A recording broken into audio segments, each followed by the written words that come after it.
सहस्रज्योती उजळू गाऊ अगाध तव महिमा देवा अगाध तव महिमा. सहस्रज्योती उजळू गाऊ अगाध तव महिमा देवा अगाध तव महिमा.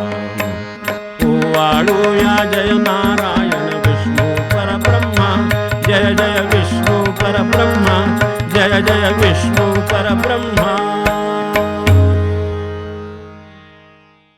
चतुर्मास सुरू झालेला आहे.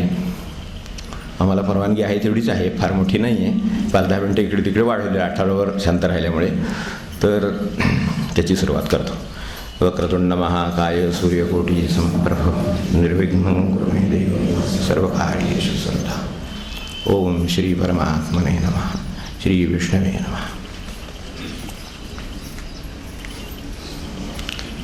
हे ईशावास्यचं तसं झालं तसं थोडंसं विष्णू सहस्रनामाचं झालेलं आहे. ते गेले 4 महिने तगादा चालू आहे आणि ते बरोबर आहे, तो सात्विक आहे. देव एक गुरुमुखाने बोलतो आणि बाळमुखाने बोलतो असं म्हणतात, तर तसं समजतो. आणि विष्णू सहस्रनामाची माझ्यासमोर असलेली कल्पना आपल्यासमोर म्हणतो पहिल्यांदा, की हे साधनेसाठी संक्षिप्त विष्णू सहस्रनाम आहे. साधनेसाठी संक्षिप्त विष्णू सहस्रनाम. आपल्याला सर्व संस्कृतमध्ये आणि त्या व्याकरणात आणि त्याच्यात काही शिरायचं नाही. साधनेसाठी विष्णू सहस्रनाम कुठे उपयोगी आहे तेवढं फक्त पाहायचं आहे. ते सहस्रनाम आहे. आपलं काही पुरी पडेल असं वाटत नाही आपली शक्ती, त्यामुळं आपण काही त्या दृष्टीने विचार करायचा नाही. पण जेवढा शक्य असेल आणि जो योग्य आहे आपल्याला आवश्यक आहे तो साधनेसाठी कसा करता येतो हे विष्णू सहस्रनामातून शिकता येतं. तर ते शिकण्याचे टप्पे विष्णू सहस्रनामाचा परिचय असं करत आपण जमेल तसं, जेवढी ते शक्ती देतील तसं आणि जेवढी आपली सहकार्य राहील तसं पुढे जाऊया अशी त्यांच्या चरणी प्रार्थना आहे, आपल्या चरणी प्रार्थना आहे. यस्य स्मरणमात्रेण जन्मसंसारबंधनात् विमुच्यते नमस्तस्मै विष्णवे प्रभविष्णवे. नमः समस्तभूतानां आदिभूताय भूभृते अनेकरूपरूपाय विष्णवे प्रभविष्णवे. ओम नमो भगवते वासुदेवाय. आपली कल्पना काय आहे त्याची प्रार्थना म्हणतो. व्यासानी प्रेरिले जे जे, व्यासानी प्रेरिले जे जे नाम ते पूज्य आजही. चित्तशुद्ध्यर्थ चिंतूया अल्प त्यातील प्रत्यही. चित्तशुद्ध्यर्थ चिंतूया अल्प त्यातील प्रत्यही. शक्यतो रोज चिंतन व्हावं अशी अपेक्षा कर म्हणजे, पण आपल्याला काय आत्ता तरी काय वाटत नाही. पण निदान असं आहे काशीचं जावे नित्यवाद आहे. झालं तर होईल, पण नाही झालं तर नाही होणार. साप्ताहिक उपासना आहे हेच प्रत्यही समजायचं. मग आपण त्याला काय करायचं ते निदान शनिवारी तर जेवढं जमेल तेवढं करू. सद्गुरुनाथ महाराज की जय. चतुर्मास सुरू झाला तर आता चतुर्मासाचे कल्पना अनेक आहेत. एक तर हे उपासनेसाठी ठेवलेलं आहे, बरोबर आहे. आपली एकादशी जी होती ती देवशयनी होती नाही का आत्ताची. देवशयनी एकादशी. शयनी म्हणजे झोपला असणार तो. देवाला आता शांतपणे विश्रांती दिलेली आहे 4 महिने. तर हे जरा गंमतच आहे थोडीशी. जसं भक्तासाठी शेजारती करावी लागते आणि भक्तासाठीच काकडा करावा लागतो, देवासाठी यातलं काहीच लागत नाही. कारण ते करूनच चालणार नाही मुळात. ते झोपलेलंही चालणार नाही. असं काकडा करून त्याला उठवायची गरजही नाही. पण भक्ताला मात्र या दोन्ही गोष्टींची गरज आहे. त्याला झोपलं पाहिजे तर सकाळी उठेल व्यवस्थित म्हणून. तर तसं देवशयनी एकादशी असते. याचा अर्थ आपल्या दृष्टीनं काय झाला तर आता देव झोपला आहे 4 महिने, त्याला विश्रांती देतो आहोत आपण, हो की नाही. मग पहिला अर्थ असा झाला की आता भक्ताने जागा राहावं. आपल्याकडे मालक झोपतो त्यावेळेला वॉचमन काय करतो. मालक ज्या वेळेला झोपी जातो त्याच वेळेला त्याची ड्युटी होते, सुरू होते नाही का. ते नाईट वॉचमन येतात आणि ते ड्युटी करतात. मग आता चातुर्मास आपली ड्युटी आहे. देव जागा असतो त्यावेळेला आपल्याला जागा ठेवतो. आता त्याला आपण विश्रांती दिली तर जागा राहणं आपली जबाबदारी आहे.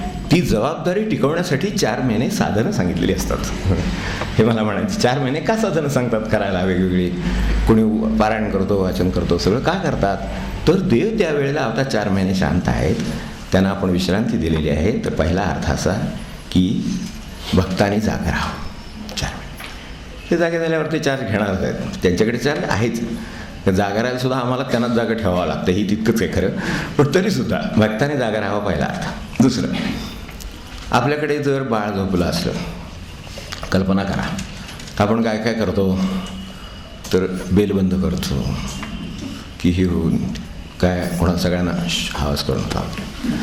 म्हणजे भक्तांनी त्या काळात कसं वागावं की देवाला उठावं लागू नये. नाही का, चतुर्मास काळा म्हणजे तर मग पुढचं सगळं कळेल. तेव्हा देवाला शांतपणे झोपता येईल असं भक्ताने वागावं, हा दुसरा अर्थ चतुर्मास निदान. ती एक सवय आहे, ती त्यानिमित्ताने लागते आणि मग पुढे वर्षभर टिकवावी असं. तर देवाला शांत चित्ताने विश्रांती घेता यावी असं जर वाटत असेल तर भक्तांनी काय करायला पाहिजे ते आपल्या लक्षात येईल. तेव्हा देवाला शांत झोपता यावं अशा पद्धतीनं भक्ताने राहणं म्हणजे चतुर्मास आहे त्याचं. आणि मध्ये देवाला उठवायला लागू नये हे पण वागणं आपल्यावर जबाबदारी आहे. धर्माने त्याला मुदत दिलेली आहे, तर त्या एकादशीलाच आता आपण त्याला हाक मारायची असं आपण समजूया. म्हणून आत्ता आपण म्हटलं नरदेह दुर्लभ आहेच, पण त्याचं तो धन्य होईल ऐसे करावे साधन असं सांगितलं ना आपल्याला. मग असं साधन पाहिजे जे आपल्याला 400 महिने पुरेल. हे साधन 5000 वर्ष पुरलेलं आहे, म्हणून आपण ते घेतलं. आपल्याला कल्पना आहे की व्यासाने हे दिल्यानंतर, प्रेरित केल्यानंतर 5000 वर्ष झाली तरी अजून लोक ते घोटतायत. विनोबा त्याला काय म्हणतात आपल्याला माहिती आहे, ते होमिओपॅथीचं औषध म्हणतात त्याला. त्याची पोटेन्सी वाढत चाललेली आहे असं विनोबाने उल्लेख केलेला आपल्याला माहिती आहे. तर त्याची जी वर्धनम गुणवर्धनम असं म्हणलेलं आहे, तर त्या दृष्टीनं त्याची ताकद वाढत चाललेली आहे. ते इतक्या लोकांनी 5000 वर्षामध्ये कल्पना करा, विष्णू सहस्रनाम, आणि ते किती वेळा किती लोकांनी म्हटलं असेल हे आपल्याला संख्येत सांगता येणं शक्य नाही. किती लोक असतील आणि किती वेळा म्हटलं असेल. 12 वेळा म्हणायचं दासगुण महाराजांचा नियम होता ना. एक सत्पुरुष लक्षात घेतला तर 12 वेळा रोज म्हणायचं, रोज. अरे बापरे, म्हणजे 12,000 जपच झाला की थोडक्यात आपल्या भाषेमध्ये, हो की नाही. 12,000 जप म्हणजे आपल्याला काय ते कळतं. 12व्या विष्णू सहस्रनाम म्हटलं तर एक वेळ नाही लक्षात येत, पण आपल्याला काय झालं ते लक्षात येतं की अरे हे तेच आहे. परत विष्णू सहस्रनाम हे असं इतकं घोटलं गेलेलं आहे की ते 4 महिने काय 400 महिने बघितलं तरी त्याचा अर्थ संपणार नाही, व्याप्ती संपणार नाही. आणि ते केवळ जुनं आहे म्हणून चांगलं म्हणावं का. अनेकांची अशी एक भाव असतो, ते जुनं आहे त्यार्थी ते चांगलं असलं पाहिजे. अनेकांचा अलीकडे असा भाव असतो की जुनं आहे त्यार्थी टाकायला हरकत नाही. दोन्ही भाव बरोबर नाहीत. जुनं आहे, उपयोगी पडलं आहे, अजूनही उपयोगी पडतं आहे म्हणून चांगलं आहे, म्हणून ते आपण घेतलं. का घेतलं ह्याच्यासाठी हे कारण, जुनं असून उपयोगी पडतं आहे आणि आजही उपयोगी पडतं आहे. या क्षणीसुद्धा विष्णू सहस्रनामाचा उपयोग आहेच, म्हणून आपण घेतलं. आता त्याचा उपयोग काय, तर मुळात आपली अडचण काय तसं त्याचा उपयोग आहे. मुळात बंधमुक्तता ही माणसाची खरी अडचण आहे. मनुष्य बनाच्या बंधनात वावरतो म्हणून दुःख भोगावी लागतात, त्यातून बाहेर यावं ही माणसाची निकड आहे खरं. ती त्याच्या लक्षात येत नाही म्हणून तो आनंदाचे प्रयत्न करतो, बंधनातून सुटण्याचे प्रयत्न करीत नाही. हे घोटाळा आहे थोडासा. त्याची गडबड अशी होती आहे की त्याला ते मिळवून आनंद मिळेल असं वाटतं. बंधनातून मुक्त झाल्यावर खरा आनंद मिळत असतो. तुरुंगातल्या कैद्याला कितीही चांगलं जेवण दिलं तरी तुरुंगातून बाहेर पडल्यावर जो आनंद आहे तो त्या जेवणाचा नाही आहे हे लक्षात ठेवलं, किंवा तुरुंगातून बाहेर पडण्याचा जो आनंद आहे तो नाही आहे ह्या सगळ्या कशामध्ये, हे जर लक्षात आलं तर मग बंधमुक्ती ही आपली खरी गरज आहे हे लक्षात येईल. मग साधन असं हवं की जे मला मुक्त करेल. आता साधन म्हटलं की कष्ट आले, कष्टाशिवाय साधन नाही. खरवानीच आहे सगळे. कष्टाशिवाय साधन घडत नाही, म्हणजे त्यात मार्गदर्शनाशिवाय साधन घडत नाही, कष्टाशिवाय साधन घडत नाही, तपाशिवाय साधन घडत नाही. किती अडचणी आहेत. म्हणून आपण सुरुवातीला श्लोक म्हटला यस्य स्मरेण मात्रेण. कष्ट काय, स्मरणाला कष्ट काय. स्मरणाला फार तर काय कष्ट, सावधानता असेल कदाचित फार तर, हो की नाही, पण दुसरं काही नाहीच आहे त्याच्या मागं पुढं. म्हणून सर्वात हे चांगलं, हे और आहे साधन. माझ्या दृष्टीनं विष्णू सहस्रनाम हे भक्ताला और साधन आहे. इतर साधनं आहेत नाही असं नाही. तपश्चर्या करेल, पारायण करेल, पुरस्चरण करेल, यात्रेला जाईल, काय हिमालयात जाईल, का वाटेल ते करेल, शीर्षासन सुद्धा करेल. पण इतकं और साधन नाही की जे म्हणेल आणि मुक्त होईल, म्हणेल आणि मुक्त होईल, हे असं साधन नाही. आता ह्यासाठी हे और साधन आहे. तर त्याच्या अर्थावरून लक्षात येतं यस्य स्मरण मात्रेण. आपल्याला तर किती साधनं करावी लागतात मुक्त होण्यासाठी. आपण आता तो श्लोक वाचला, विमुच्यते विमुच्यते, सरळ एकदम. तुम्हाला काय गाठायचं आहे, मुक्तीचं हे ना, मग एकदम विमुच्यतेच म्हणलेलं आहे. नुसतं स्मरण मात्र नाही विमुच्यते एवढं स्पष्ट सांगितल्यानंतर आणखीन स्पष्टीकरणाची गरजच नाही, इतकं सोपं आहे. म्हणून आता क्षणभर विचार करू की ज्या साधनात कष्टच नाहीत, काही कष्ट काय करायचंच नाही आहे असं साधन आहे. व्यवहारात समजा असं झालं तर काय होईल? तर मला घर बांधायचं, मला मनात आलं की घर असं काही असं होईल. तुम्ही कल्पना करून बघा. साधना म्हणजे काही गंमत नाही आहे, विष्णू सहस्त्रनाम म्हणजे काही गंमत नाही आहे. कल्पना करून बघा ना आपण की समजा मला परीक्षेत पहिले यायचं आहे आणि मी पहिला आलो, असं विमुच्यते एकदम स्मरण मात्रेण असं शक्य आहे. म्हणजे सोपेपणात साधनात सुद्धा किती आणता येतो याचं विष्णू सहस्त्रनाम हे उदाहरण आहे. सोपेपणा किती आणता येतो, व्यवहारात आणता येतो का? की एखादं घर बांधायचं आहे, एखादं काय परीक्षा पास व्हायची आहे, एखादं आपलं काम आहे, एखाद्या आजारातून बरं व्हायचं आहे, काही तुम्ही कुठले घ्या, तर त्याला हा मार्ग आहे का? तर हा मार्ग प्रपंचात नाही, कष्टाशिवाय काही नाही असं आपल्याकडे प्रपंचात आढळतं. परमार्थात कितीतरी अवघड असलेलं काम बिनकष्टात जर कोण करतो म्हणाला तर त्याच्यावर दक्षिणा देऊन नमस्कारच केला पाहिजे. तेच विष्णू सहस्त्रनामाला करायचं. हे विष्णू सहस्त्रनामाचं महत्व की असं जर कोण करतो म्हणाला तर प्रपंचाची तुलना करून बघावी, तर ते एरवी शक्य नाही. आता हे शक्य आहे ते फक्त स्मरणाने शक्य आहे. आता स्मरण किती वेळा, ते विष्णू सहस्रनाम काय आहे याचा उलगडा करून फक्त आपण जातो पुढे, मग साधकांचं वगैरे बघू काय ते. तर सहस्रनाम काय आहे? आता आपलं कामच काय राहिलं मुळामध्ये? काम काही राहिलंच नाही आपल्याला. मुक्तीच्या दृष्टीनं काम काय? साधन नाही, पारायण नाही, वाचन नाही, जप नाही, तप नाही, काय नाही. नुसतं आपल्याला आता सहस्रनाम म्हणायचं एवढंच साधन राहिलं आहे. विष्णू सहस्रनामाचा विचार करतो म्हणून. तर आपल्याला काय करायचं? तर आपल्याला काहीच करायचं नाही आहे. म्हणजे आता काय करायचं राहिलं? फक्त स्मरण करायचं राहिलं. आता एखाद्या गोष्टीचं समजा आपल्याला जर बाहेर जाताना काम सांगायचं असेल तर आपण कसं काम सांगता? सकाळी उठल्यावर एकदा सांग, आंघोळून आली की एकदा परत एकदा ते आपलं आज आहे मंडईत जाऊन यायचं येताना सांगतो की नाही मला सांगा. आणि अगदी जरी बूट घालून बाहेर पडले, काय चप्पल अडकून बाहेर पडले, तरी सुद्धा अगदी बाहेर हातात जाताना, छत्री देताना, काय ते रुमाल देताना, किल्ल्या देताना, काय असेल आपलं काम असेल ती पद्धत, काय जे असेल निरोप द्यायची पद्धत असेल प्रत्येकाची, हो काय सांगता येते, तर जी काय पद्धत असेल त्यावेळेस सुद्धा परत एकदा आठवण करता. ते मंडईचं लक्षात आहे ना असं. आता हे तुम्ही काय केलं मला सांगा व्यवहाराने? तर 3 वेळा एक गोष्ट केली तेव्हा ती त्यांच्या आता लक्षात राहिली. म्हणजे ती वेळा जास्त वेळा केल्यानंतर लक्षात राहते, एवढंच ना त्याचं. मग 1 सहस्र वेळा एक गोष्ट केली तर ती लक्षात राहिली की नाही? हे सहस्रनामाचं महत्व की 1000 वेळा ती जर गोष्ट केली तर ती लक्षात राहायला सोपी पडेल. कारण फक्त लक्षातच ठेवायची, आता काय बाकी करायचंच नाही. मग लक्षात ठेवायला काय करावं लागेल? जास्त वेळा करावं लागेल. आपण जपामध्ये काय करतो? राम राम राम राम, म्हणजे काय रामच शेवटी आहे हे लक्षात ठेव, बाकी यातलं काही नाही, काही खरं नाही, हे लक्षात ठेवण्यासाठी राम. तसं इथे 1000 वेळा ते एवढं लक्षात ठेवले. सहस्र वेळा, 1000 वेळा स्मरण, म्हणजे मग ते लक्षात राहील. नामांना जसं संबंधित रूपाचं स्मरण होतं तसं विष्णू सहस्रनामाने असंख्य गोष्टींचं स्मरण होतं, म्हणून ते व्यापक आहे. नामाने रामाचं स्मरण होतं, नामाने शंकराचं स्मरण होतं, हो की नाही? नामाने देवीचं स्मरण होतं, तसं विष्णू सहस्रनामाने असंख्य गोष्टी. सहस्र हा शब्द अनेक वेळेला आपण मुलाला म्हणतो, तुला 1000 वेळा सांगितलं असेल, म्हणतो की नाही मला सांगा?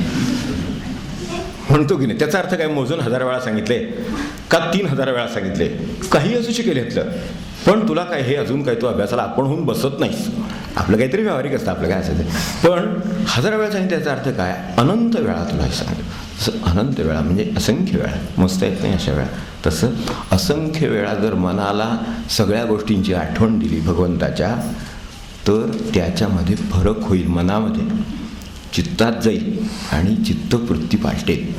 हे त्याचं म्हणजे मुक्तीचं काम तेच ते होईल, म्हणून 1000 वेळा म्हटलं.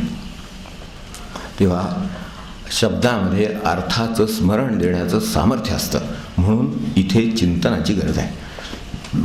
म्हटल्याने काम होतच आहे, पण चिंतनाने जास्त काम नाही. कारण अर्थ कळला, त्याचा माझ्या जीवनाशी संबंध कळला, तर आत्ताच्या प्रसंगाला मी ते कसं लावू हे कळतं. आत्ताचाच प्रसंग सांगतो म्हणजे आणखीन लक्षात येईल.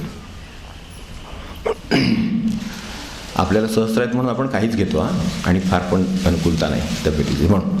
तर आता आपण जे काही प्रयत्न करतो आहोत हे साधकांसाठी निवडक विष्णू सहस्त्र निवडक घेतलं, साधनेसाठी घेतलं, असे काही पॅरामीटर लावले त्याला आणि मग हे घेतलं. हे प्रयत्न कसे चाललेले आहेत की जी गोष्ट 1000 आहे ती आपण एकदम 150वर आणली खाली का होईना, आपल्याला उपयोगी पडली म्हणजे झालं. शेजाऱ्याच्या घरात पोतभर असलेल्या शेंगांपेक्षा आपल्या हातातल्या मुठभर शेंगा जास्त मोलाच्या आहेत का नाही भुकेला, बस तसे हे स्वरूप आहे. म्हणून आपण मुठभर उचलायचा प्रयत्न केला. म्हणजे ह्याच्यात पोतभर शेंगा आल्या का मोठी, तर नाही. म्हणून शब्दातिग शब्दसहा अनेक वर्णनामध्ये शब्दातिगः असं म्हटलेलं आहे. आपले प्रयत्न काय आहेत ते त्यांच्याच सहस्रनामातून कळतात. म्हणून मी एकदम ती घेतली की शब्दाच्या पलीकडे आहे, पण शब्दात येऊ शकतं असं काय आहे तर भगवंत आहे.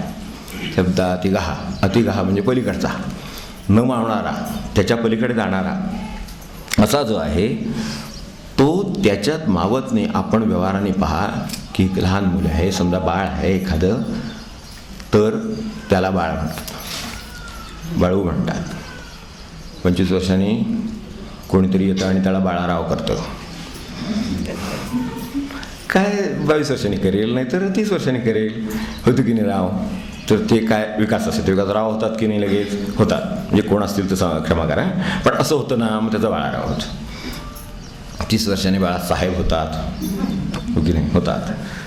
50 वर्षांनी बाळासाहेबजी वगैरे होतात, 60ला वगैरे. मावत नाही ते त्याच्यात, असं वाटतं ते व्यक्तित्व मावत नाही आता असं वाटतं. म्हणून मग बाळाराव करून साहेब करून सुद्धा भागत नाही, बाळासाहेबजी असं म्हणावं असं वाटतं. हे सगळं मावत नाही. आता समजा कल्पना करा की ह्या बाळासाहेबजी कोणी जे असतील, म्हणजे कोणी असतील तर माफ करा, त्यांच्याबद्दल चाललं नाही आहे, शब्दाबद्दल चालले. शब्दातिव शब्दसहा हाच आहे. तर आता हे मावत नाही. आता त्याला बाळ म्हणणं मावत नाही, त्याच्यात बाळासाहेब म्हणतो की नाही. पुढे साहेब बाळासाहेबजी म्हणतो, हे हिच्यात सुद्धा मावत नाही. एवढं ते आता काहीतरी कर्तृत्व झालं म्हणजे त्यात मावत नाही असं झालं. म्हणून त्याला आपल्याला असं म्हणावं असं वाटलं आणि ते बरोबर आहे. आता त्या बाळासाहेबजी जे कोण आहेत त्यांना जर समजा बाळू म्हणून कोणी म्हटलं तर ते मागे बघतील, पण कसे बघतील.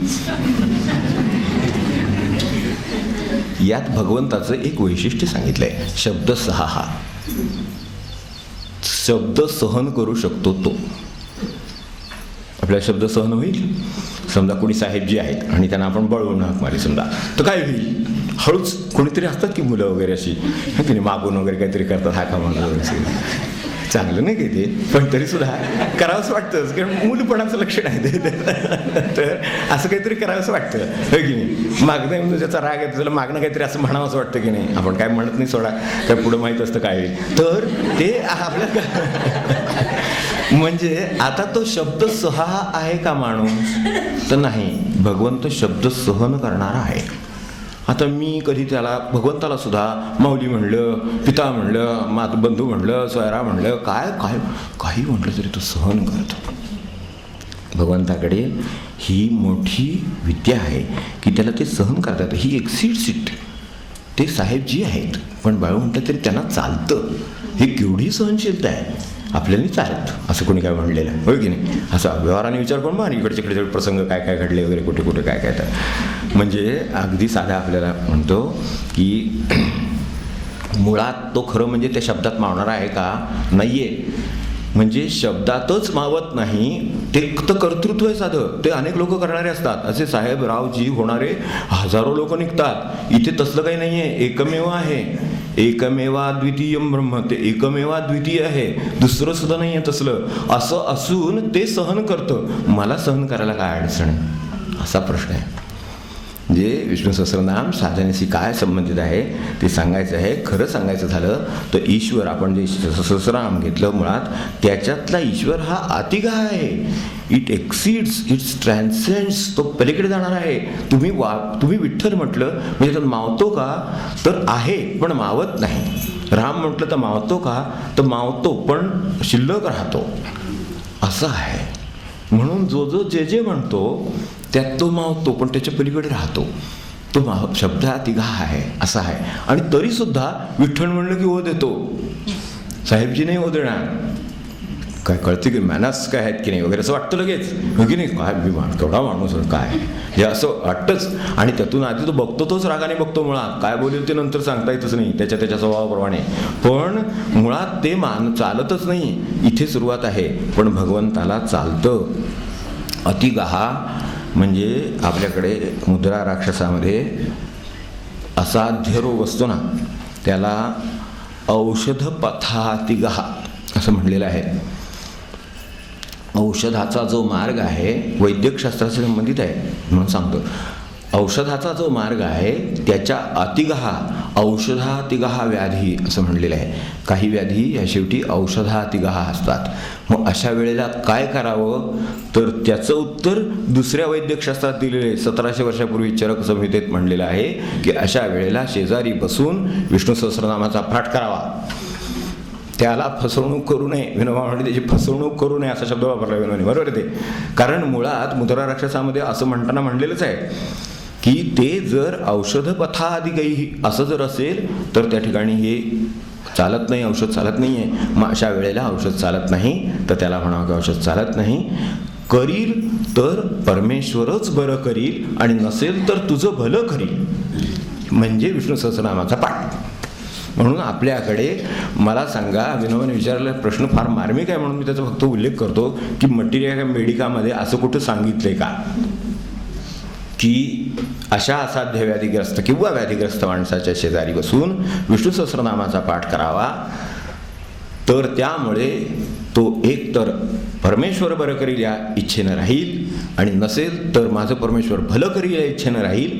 इतकं मनोबल त्याला देऊ शकेल असं सामर्थ्यवान वस्तू वैद्यकशास्त्र शिफारस करू शकतं का, हा प्रश्न आहे. तो वैद्यकशास्त्र शिफारस करतं असा आपल्याकडचा अनुभव आहे. म्हणून चरक संहितेमध्ये त्याची शिफारस केलेली आहे. समर्थाने म्हणताना 24 नामी, सहस्रनामी, अनंतनामी, तो अनामी, तो कैसा आहे अंतर्यामी विवेके ओळखावा असं म्हटलं.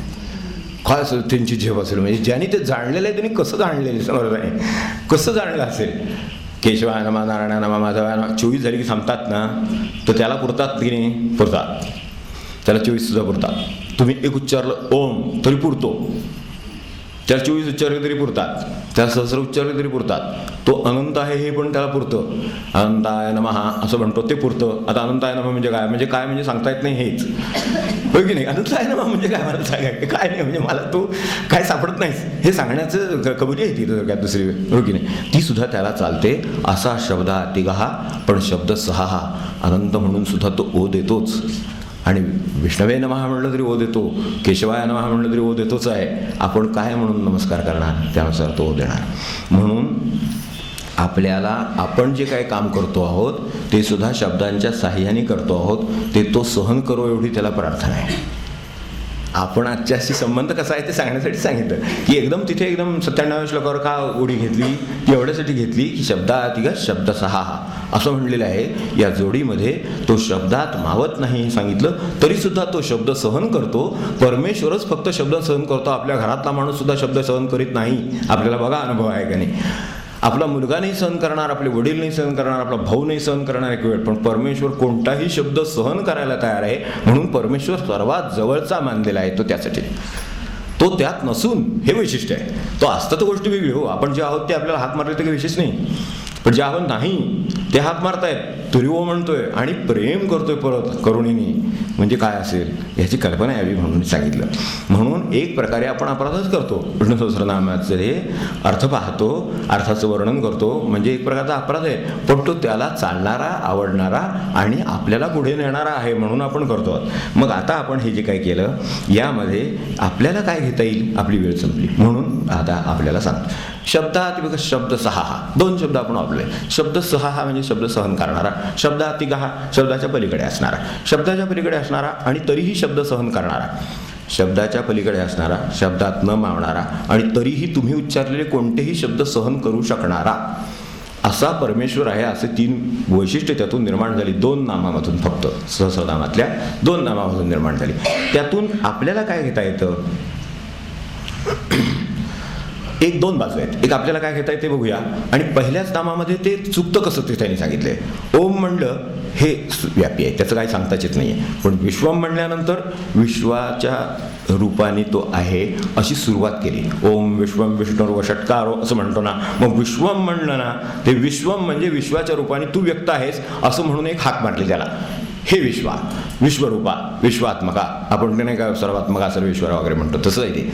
तर तसं विश्वात्मका म्हणलं त्याला. तर विश्वात्मक आहेस तू असं म्हटलं. कारण मला डोळे उघडल्यावर काय दिसतं?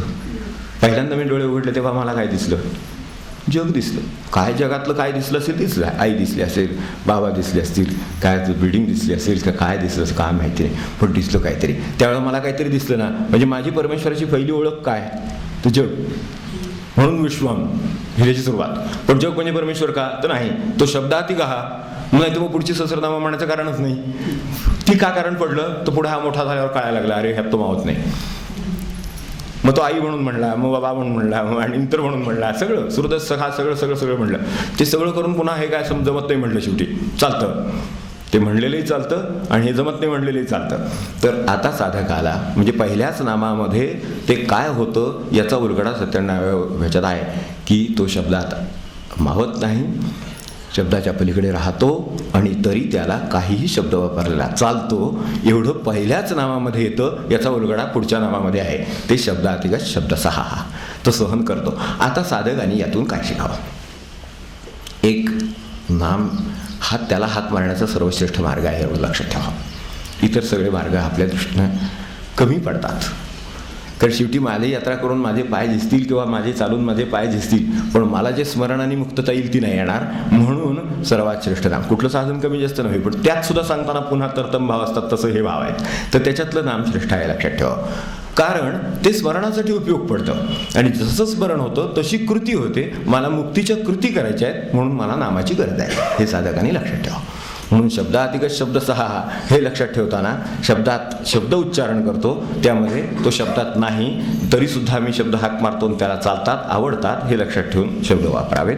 म्हणजे शब्दातिगहामधून एक आता ते आता सांगितलं असं नाम स्मरण कृती यासाठी ह्याचा आपल्याला उपयोग करून घेता येईल की शब्दात मावणारा आणि शब्दाच्या पलीकडे असणारा आणि तरीही कोणतेही शब्द वापरले तरी सहन करणारा. यातून आता शब्दातिगहा जो शब्दाच्या पलीकडे राहतो तशा माझ्या कृती असाव्यात मी असावं हे शिकता येतं. साधकाला शब्दातिगहामध्ये काय शिकता येतं? पलीकडे राहतो. म्हणजे तुम्ही समजा मला करुणामय म्हणलात म्हणजे किंवा आणि तुम्हाला कोणी करुणामय म्हणलं तर त्याच्या पलीकडे मी त्यागमय सुद्धा असावं, त्या पलीकडे मी आणखीन आनंदमय सुद्धा असावं हे मला शिकता येतं. कारण त्यांनी कोणत्याही वापरलेल्या शब्दाच्या पेक्षा आपण मोठं असावं. खरं सांगायचं तर ह्याचा उपयोग कुठे होतो सांगतो. नोकरी चाकरी प्रपंच सगळ्यामध्ये आपल्याला दुःखाचे अनुभव जास्त करून शब्दांच्यामुळे येतात ना. कुठेतरी वापरलेल्या शब्दामुळे आपल्याला दुःखाचे शब्द येतात आणि त्यामुळे दुःख होतं. काहीतरी शब्द येतात त्यामुळे दुःख होतं. ते शब्दांच्या पेक्षा आपण स्वतःला लहान समजतो म्हणून दुःख होतं. शब्दांच्या पेक्षा मोठे समजा आपलं दुःख कमी होईल. शब्दातिगहा ते मला जरी कठोर म्हणले तरी मी प्रेमळ आहे आणि मी तसाच राहीन याचं ज्याला भान आहे त्याला कठोर म्हणल्याने त्रास होणार नाही. त्याच्या पलीकडे राहता येतं. हे नोकरीत येतं, व्यवहारात येतं. हाताखालचा मनुष्य हाताच्या वरचा असल्यासारखा साहेब असल्यासारखा वागायला त्रास होतो ना, होतो. पण त्यावेळेला मी मोठा आहे हे कुठे जातं का? नाही. त्याची म्हणण्याने बिघडतं का? नाही. मग परमेश्वराला विश्व म्हणल्यावर त्याचं कुठं बिघडलं? नाही. त्याला विठ्ठल म्हणल्यावर त्याचं बिघडलं का? नाही. त्याला राम म्हणल्यावर बिघडलं का? नाही. त्यात तो मावतो का? नाही. मग मला तो त्यांनी त्यावरच्यानी काय जे असेल त्यांनी मला काय जे म्हटलं त्यामुळे माझं काही बिघडतं का? तर नाही. त्यामुळे साधकाची चित्तवृत्ती शांत ठेवायला शब्दातिगहासारखा शब्द उपयोगी पडतो की आपण जे वापरले जातं शब्द म्हणून त्याला शब्द. आता दुसरं शब्द सहा आहे तर आपण व्यवहारामध्ये सुद्धा शब्द सहन करण्याची क्षमता कमी पडते म्हणून चित्ताला त्रास होतो. आपण शब्द सहन नाही.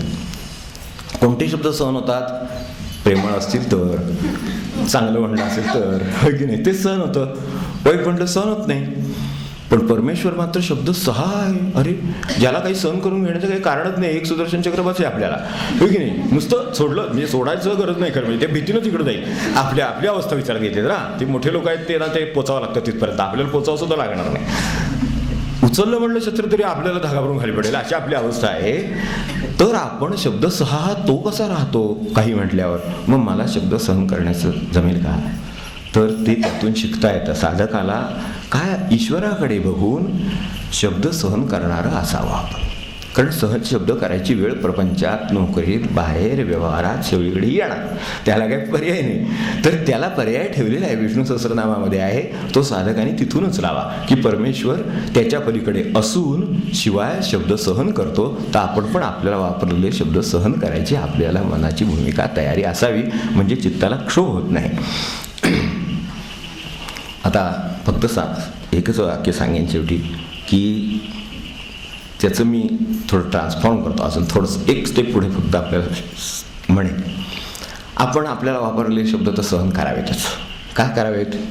तर परमेश्वर सहन करतो. मी लेकरू सुद्धा नाही त्याचं अशा लायकी जमीन नाही, तर मी का सहन करू नये हे लक्षात ठेवा. यासाठी शब्द सहन करावे.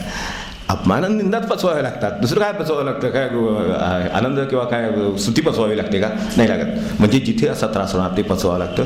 ते मला घ्यावं म्हणून तिथे आपल्याला ते लक्षात ठेवलं तर खाली सगळं व्यवहार सुरळीत राहील, वरही सगळा व्यवहार सुरळीत राहील. कारण कुणीतरी श्रेष्ठ असेल, कुणीतरी कनिष्ठ असेल, त्याच्याशी कसं वागावं हे आपल्याला कळेल. यासाठी शब्दाहाती गा आणि शब्द सहा हा दोन्ही शब्द साधकाला जीवनात सुद्धा उपयोगी पडतात, हे आपण लक्षात ठेवू. आता त्याचं ट्रान्सफॉर्मेशन सांगतो एक वाक्यात.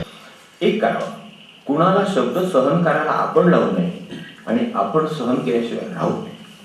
एवढं म्हटलं तर साधकाला विष्णू सहस्रनामातून काय शिकता येतं ते कळतं.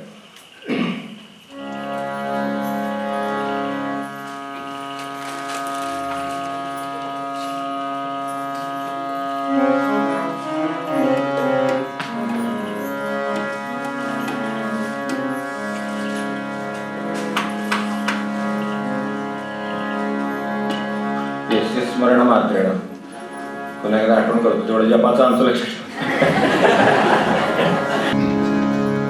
राम नाम वदो आणि अन्नदान राहो सदनी.